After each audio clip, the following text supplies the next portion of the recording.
हार स्वीकार नहीं हुई आचार्य जी से तो धमकी पे उतर आए। नमस्कार दोस्तों, स्वागत है आपका आपके अपने चैनल हंग्री स्पिरिट्स में। हंग्री स्पिरिट्स देख रहे सारे दर्शकों का मैं अंजू शर्मा दिल से स्वागत करती हूँ।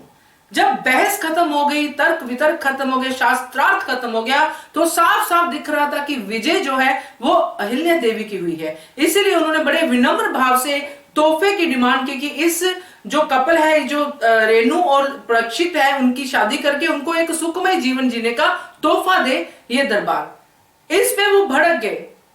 तो इस पे चर्चा करते हैं दोस्तों, क्योंकि भड़के भी और धमकियां देनी शुरू कर दी तो चर्चा तो बनती है हमारी तरफ से भी, तो करते हैं। मगर पहले वही गुजारिश, जिन्होंने अभी तक चैनल को सब्सक्राइब नहीं किया है कृपया कर लीजिए। साथ में दोस्तों बेल आइकन दबाइएगा ताकि आपको हमारे वीडियोस के नोटिफिकेशन मिलते रहें।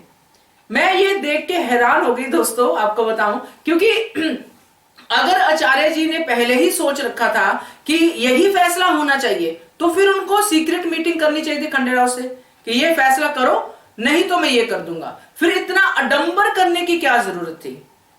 जरूरत इसलिए थी क्योंकि उनको ये बिल्कुल अंदाजा नहीं था कि वो हार जाएंगे। उनको था कि मैं एक एग्जाम्पल सेट करूंगा पूरी प्रजा के सामने, सब लोगों में डंडोरा पीटूंगा कि ये फैसला होने वाला, ये फैसला होने वाला, और मैं आप सबके हकों के लिए लड़ने वाला हूं। ये प्रजा के ऊपर एहसान कर रहे थे कि मैं आपके हक के लिए लड़ने वाला हूं, आपको सर्वनाश से बचाने वाला हूं, इसलिए मैं दरबार में आपके हक के लिए बात करूंगा। मगर उनको ये पता नहीं था कि जिसको वो हक हक बोल रहे हैं वो उनका अहंकार है, उनको अपनी गद्दी बचानी है। और उनको ये पता बिल्कुल भी नहीं था कि अहिल्या देवी उनसे आगे निकल जाएगी, तर्क में भी और शास्त्रार्थ में भी। जब ये सारी बातें होती हैं तो वो एकदम से बिफर जाते हैं और फिर धमकी देते हैं खंडेराव को कि अगर तुमने ऐसा कर दिया ना युवराज, तो देखना फिर क्या होता है, धर्मपीठ से आगे कुछ नहीं है। और यहां तक कि वो उनकी बात सुनते भी नहीं है।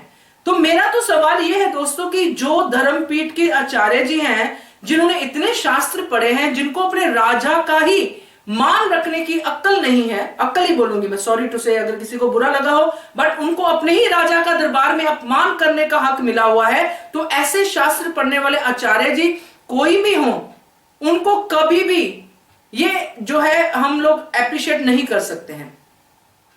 शास्त्र में सबसे ऊपर राजा होता है। अगर हम शास्त्र की बात करें तो राजा को बाप माना जाता है, माई बाप माना जाता है प्रजा का, इसलिए वो न्याय करते हैं और प्रजा में सब लोग आते हैं।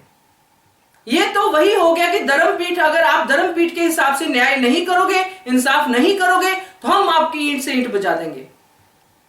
अगर ऐसा ही था तो पहले ही बात कर लेते आप पहले ही ये धमकियां दे देते, खत्म कर देते बात को। तो आपने ये इंसाफ का, ये जो तर्क वितर्क का ढोंग क्यों किया? तो ये मेरा सवाल बनता है दोस्तों, क्योंकि ये जो धमकी देने वाला मोड है, उससे पता नहीं अब क्या होगा, कैसे होगा, वो हम देखेंगे एपिसोड में।